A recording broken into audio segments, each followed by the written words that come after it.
বন্দে মাতারাম, ভারত মাতা কি জয়, জয় হিন্দ।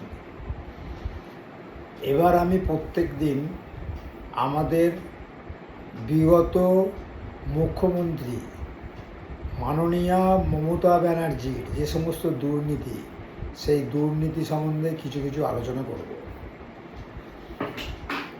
প্রথমে আমি বলি হসপিটালের দুর্নীতির কথা। স্বাস্থ্য আগে। এই স্বাস্থ্যক্ষেত্রে তিনি যা দুর্নীতি করেছেন চিন্তার বাইরে। করোনাকালে তিনি কাউকে ত্রাণ বিলি করতে দেননি। যেই ত্রাণ বিলি করতে গেছে পুলিশ দিয়ে আটকেছেন, আটকিয়ে নিজেরা সব কাঁধে নিয়েছিলেন। সমস্ত বিরোধী পার্টি যে সমস্ত ত্রাণ বিলি করতে গেছিলো তাদের ত্রাণ বিলি আপনি বন্ধ করে দিয়েছিলেন পুলিশ দিয়ে। আপনার নিজেরা করবেন, লোককে দেখাবেন যে আপনারাই জনগণের সেবক। ভেবে দেখুন, এখানে এই একটা দুর্নীতি। স্বাস্থ্যক্ষেত্রে হসপিটালে যে ওষুধ দেওয়া হয় সে প্রকৃত যে মান গুণসম্পন্ন ওষুধ সেগুলো বাইরে চলে যায়, ডুপ্লিকেট ওষুধটা হসপিটালে প্রবেশ করে। এর জন্য প্রত্যেকটা চ্যানেল করা আছে, ডাক্তার থেকে সুপার থেকে আরম্ভ করে সব চ্যানেল করা আছে।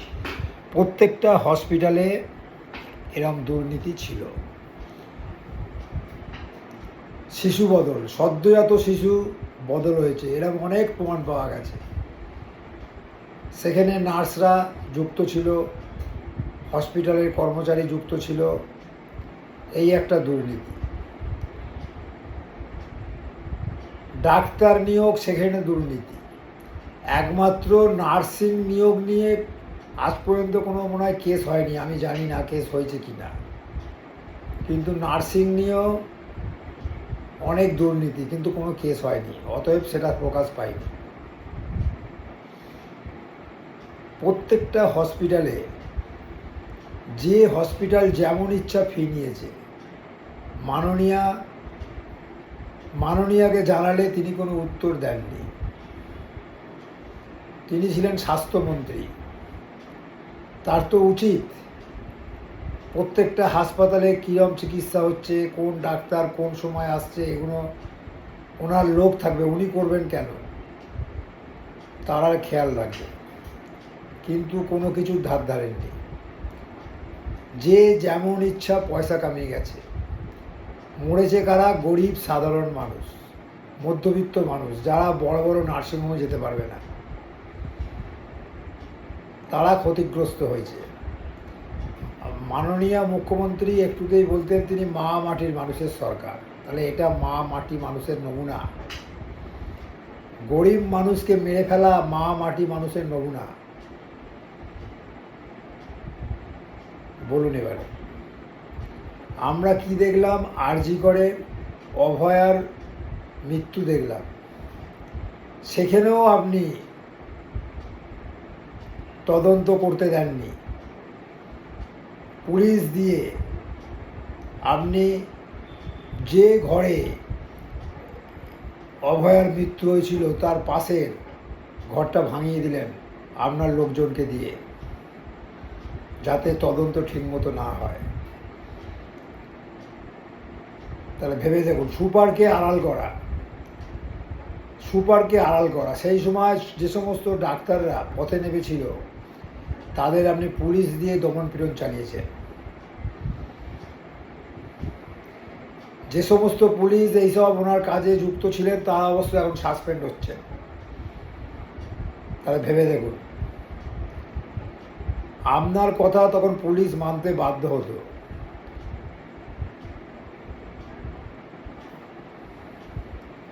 মানুষের যে কী হারে দুর্নীতি হয়েছে স্বাস্থ্যক্ষেত্রে আপনি করেছেন সেটা বলে বোঝানো যাবে না। এতে আপনি লাভবান হয়েছেন, যে সমস্ত হাসপাতালে সুপার ছিল তারা লাভবান হয়েছেন। তারা বড় বড় বাগান বাড়ি বানিয়েছেন, বড় বড় বিল্ডিং বানিয়েছেন, বিদেশ ভ্রমণ করেছেন। এই সাধারণ জনগণের টাকা থেকে। তাহলে বলুন, আপনি এখন যদি পথে নামেন, পথে নেবে যদি কোনো কিছু বিরোধিতা করেন, মানুষ কি আপনার বিরোধিতাকে বিশ্বাস করবে? যে মহিলা এত দুর্নীতি করেছে, প্রত্যেকটা পদে পদে দুর্নীতি, একটা স্টেপ ফেললে দুর্নীতির গন্ধ, তাহলে আপনি তো আর কোনোদিন ফিরে আসতে পারবেন না। আর আপনাকে বাংলার জনগণ বিশ্বাসও করে না। আপনি এক কথা বলে এসেছিলেন, তারপরে আপনি পাল্টি খেয়ে গেছেন। আপনি যখন বিরোধী নেত্রী ছিলেন তখন জ্যোতি বসুর ছেলে চন্দন বসুর সম্বন্ধে অনেক কিছু বলেছিলেন, ক্ষমতা এলে তদন্ত কমিশন হবে, সব কিছু হবে, তিনি কি করে এত পয়সা রোজগার করলেন, এত করোড়পতি হলেন। কিন্তু আপনি কোনো কিছুই করেননি, উল্টে সেই পথ আপনি অনুসরণ করে আপনি তার থেকে আরও বড় করোড়পতি হয়ে গেছেন। আপনি হাওয়াই চটি পরতেন লোককে দেখানোর জন্য। আপনি বলেন কি আপনি সংসদের মাইনে নেন না, যখন সংসদ ছিলেন ওই সামান্য টাকা মাইনে তো আপনার কিছুই হবে না, আপনার কোটি কোটি টাকা না হলে তো কিছুই হবে না, ওই সামান্য টাকা মাইনে নিয়ে আপনার কী হবে? সেই জন্য আপনি বারবার বলেন আমি যতদিন সাংসদ ছিলাম আমি মাইনে নিই না, পেনশন নিই না, কিচ্ছু নিই না, নিয়ে কী হবে? আপনি তো ব্যাকডোর দিয়ে অনেক টাকা, কোটি কোটি টাকা কামিয়েছেন। এটা কি বাংলার জনগণ দেখেনি? এর মধ্যে কি ভুলে যাবে? তাই আপনি যতই পথে নামুন আপনার কথা কেউ বিশ্বাস করবে না। যারা আপনার কথা বিশ্বাস করবে তারা আপনার চটি চাটা ছাড়া কেউ নয়। ওই সামান্য লক্ষ্মীর ভাণ্ডার দিয়ে আপনি ভেবেছেন যে আপনি বড় কাজ করে ফেলেছেন, আপনি কিছুই করেননি। আমাদের বাংলার রাজনীতিতে যে দল একবার পরাজিত হয়েছে সে আর কোনোদিন ফেরত আসেনি, আপনি এটা মনে রাখবেন। আগে কংগ্রেস ছিল, কংগ্রেস মুছে গেছে, বাংলায় ফেরত আসেনি। সিপিএম ছিল, সিপিএমেরও একই অবস্থা, তাদের বিধায়ক সংখ্যা 1 বা 0। এবার আপনি গেলেন, আপনিও ফেরত আসবেন না। বাংলার রাজনীতি, বাংলার জনগণ যাকে একবার ছুঁড়ে ফেলে দেয় তাকে আর ফেরত আনে না, এটা আপনি মনে রাখবেন। নমস্কার।